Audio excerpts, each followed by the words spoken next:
My second love. Second love teaches you how to love again after you've been broken.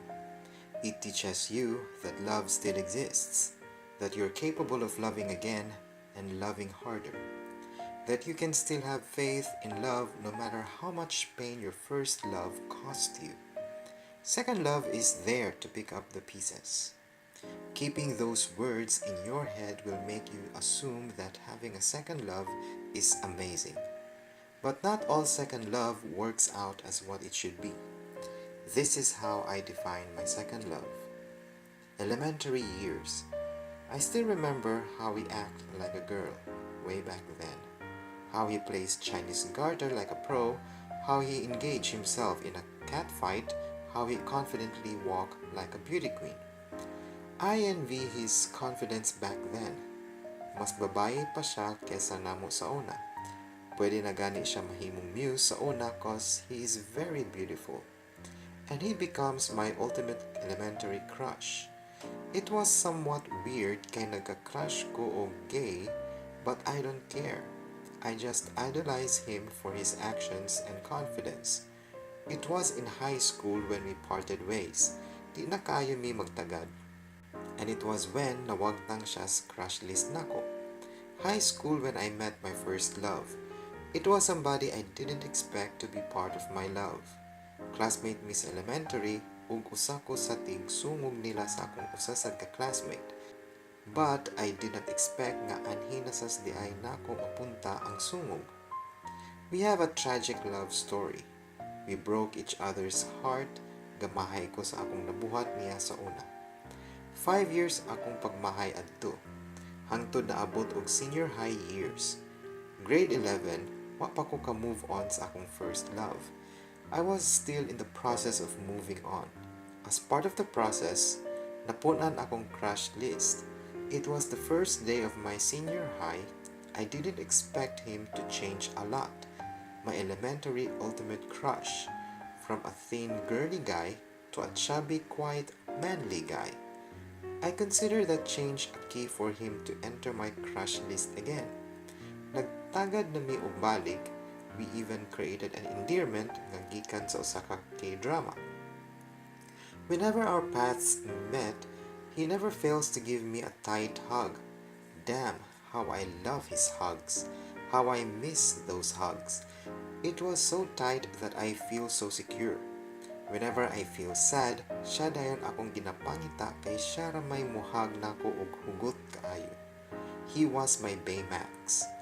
Grade 12, when I finally decided to move on from my first love. I even cut my hair short. Grade 12, sad adtong mas nagka-close na may sa akong ultimate crush. Until one night, nag-chat me hangtod gabi. I can't no longer remember how we started our char-char relationship. Basta ang hinumduman nako, walay oras nga di mi mag-chat. Aning mga adlaw, I'm the most selfish human. I used him to move on sa akong first love. Desperation dragged me to selfishness. Nakipag-chat-chat ko niya, I invest feelings on him, I said words that I badly wanna say to my first love. In short, gihimo nako siyang panakitbutas. Wa ko magilty cause it's true. I wouldn't deny it kay mao jud nay plano nako from the very start. But as the days go by, he makes me feel so loved. He makes the dying butterflies live again. And it was then I realized I love him. The feelings I invested grows fonder, bigger, and wider. He becomes the reason behind my every glow. He becomes the sunshine on my rainy day. But those treasured moments we shared, those I love yous we exchanged, doesn't last long. He asked for a week of cool off bisag way kami, and his reason is that di pa siya ready seryosohon among relasyon. Di consider ko kay kabalo ko lisod sad para niya makipagrelasyon o babae. I gave him the week he deserves. I used every ways I could to make him stay for the rest of the week. But when the day I prayed that won't come happens, it was when he decided to cut our ties, to end everything. I give him my respect on his every decision. I understand him. But weeks passed, we still get in touch with each other. We missed each other.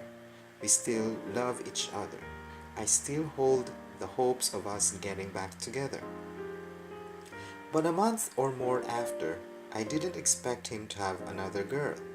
We talked about it, we fought about it. Gikan sa iyang rason nga di pa siya ready, napunta sa akong pagka-OA, clingy o childish. I hate him for giving me a bullshit reason at first nga nung wa na lang jud niya diretso sugod pa lang nga di siya ganahan nako. Kabalo ko nga naa jud na nako tanang attitude nga di niya ganahan. But can he just understand me the way I understand him? He makes me question my worth. He makes me feel so worthless. And I hate how his friends are supporting him and his new girl that they didn't do when I am still his girl. I hate him for hurting me, for breaking his promise not to hurt me. Nawagtang man gani ang sakit nga gikan sa akong first love, pero napulihan man sad sa kasakit nga gikan niya. Pero kabalo ko nasakitan sad siya. I make mistakes nga nakapasakit niya. I understand him. A month later, nakipag-okay ko niya. I still want to bring back our friendship, but he refuses. He blocked me in every social media and also in his life. But amidst all the bitterness I should feel, I should be happy for him. He finally found the person he likes. Balag di na ako. I still love him, I still care, but I know this love will fade. This pain won't last long. In order to ease the pain, I won't use anybody again. I won't beg for love again. And that's when I will finally see my true love. That's how I define my second love.